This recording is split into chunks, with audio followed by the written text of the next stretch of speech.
Bom dia, pessoal. O meu grupo, então, vai fazer a caracterização da enzima modificadora tipo ubiquitina ativadora. Ele é composto por mim, Maicon, e pelo Gustavo. Para isso, então, a gente fez uma análise bioinformática da nossa sequência nucleotídica de interesse, caracterizando desde a relação filogenética até as conformações, localização e funcionalidades da proteína que ela transcreveria.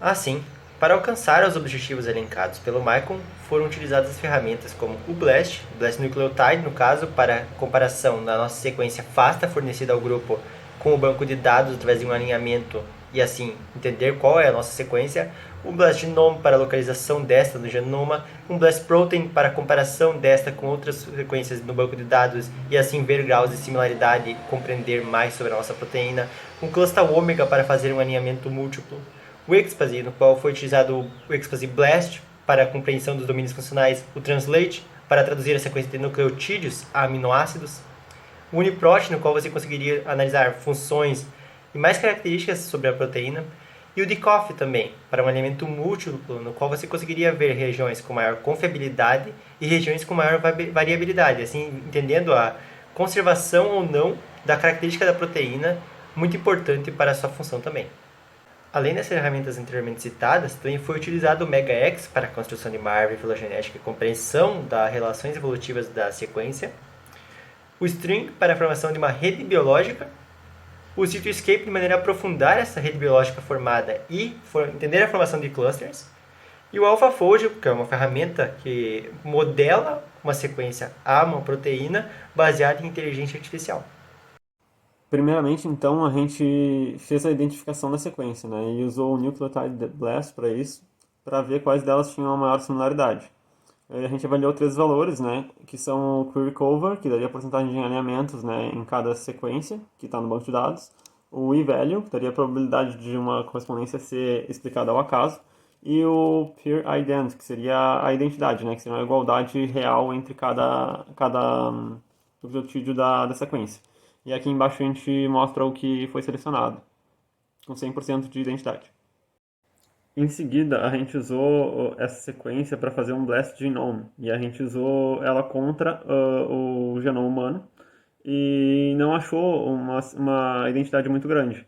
Porém, quando a gente usou contra o genoma de camundongo, a gente achou do Mus musculus, que é a espécie, uma 100% de identidade, como está mostrado ali embaixo.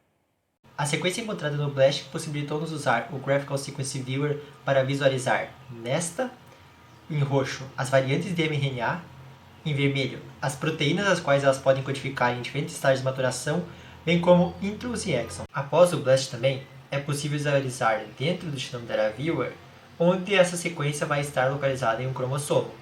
E a correspondência para a nossa sequência localizou-se dentro do cromossomo X de camundongo. Após a localização do gene dentro do cromossomo, seguiu-se para a tradução da sequência de nucleotídeos a aminoácidos com a utilização do Expazy Translate para isso, e a seleção do melhor Open Read Frame, justamente porque esse dos 6 quadros possíveis abrangeria a maior sequência possível representativa daquela proteína que nós estamos tentando analisar. Após a seleção do melhor quadro de leitura, fizemos um blast para identificar a similaridade com as sequências presentes no banco de dados. Vimos que essa era extremamente alta e um motivo para tal é a pressão seletiva atuante sobre essa sequência que codifica a proteína, justamente para ela controlar funções celulares essenciais para o organismo. Após submeter a sequência ao Expazy Blast, da lista de matches possíveis selecionou-se o melhor e, na localização subcelular para a qual esta proteína estaria localizada, confirmou-se que está presente no citoplasma, citosol, mitocôndria e núcleo, justamente pela função que logo após será explicada, muito vital ao funcionamento da célula. Dentro da mesma página do Uniprot, possibilitou-se visualizar as características das quais a proteína em si possui. Ela, como pode se notar pela imagem da estrutura terciária e secundária, possui grande proporção de alfa-hélices e pertence à família das peptidas ativadoras E1, conforme será visto nas funções adiante. Dentre essas funções vitais do funcionamento celular, destaca-se que essa catalisa a primeira etapa da conjugação da ubiquitina para marcar proteínas à degradação celular, conforme se destaca pela equação abaixo.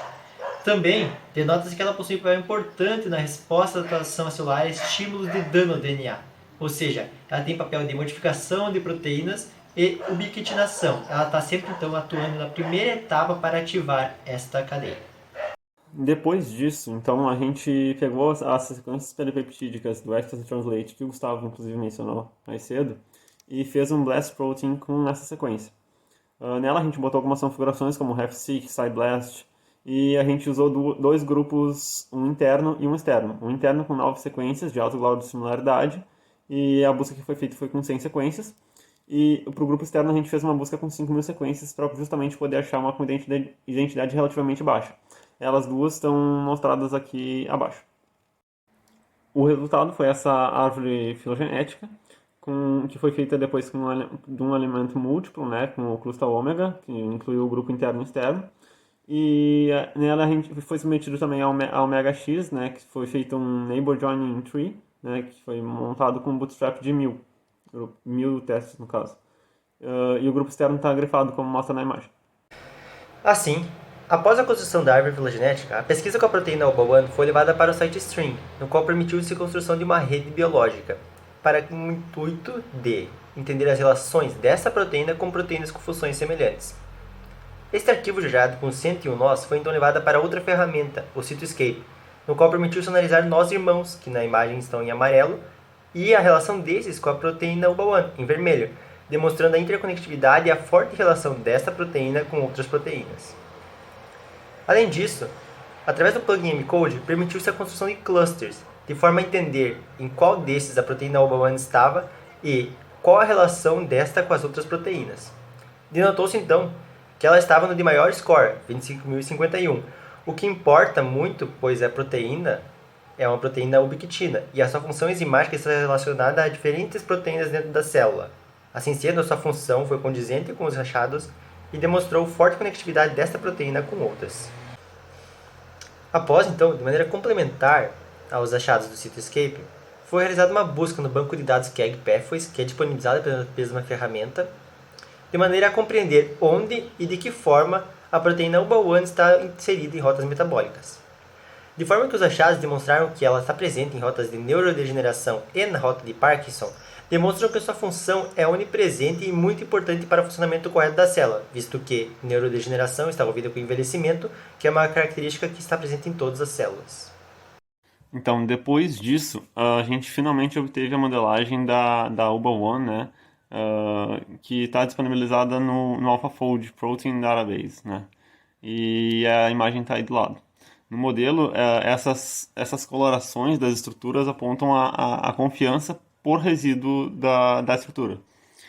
E a confiança ela é baseada no PLDDT, que seria a abreviação para Predicted Local Distance Difference Test, que eles fizeram.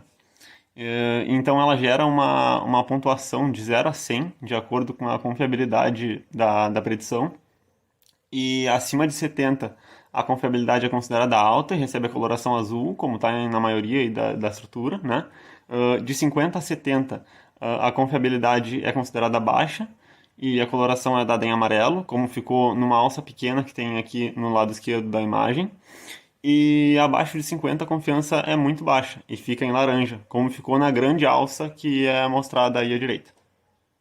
Então, também no AlphaFold a gente obteve o gráfico do erro previsto de alinhamento, que é abreviado por pi, né? Que é esse gráfico verde aí que vocês estão vendo. No eixo X, então, eles botam os resíduos previstos. E no eixo Y, eles botam os resíduos experimentais. E para cada par de resíduos, no caso, previstos experimentais, né, é dada uma coloração de verde. E a coloração vai ali no caso de 0 a mais de 30 ali.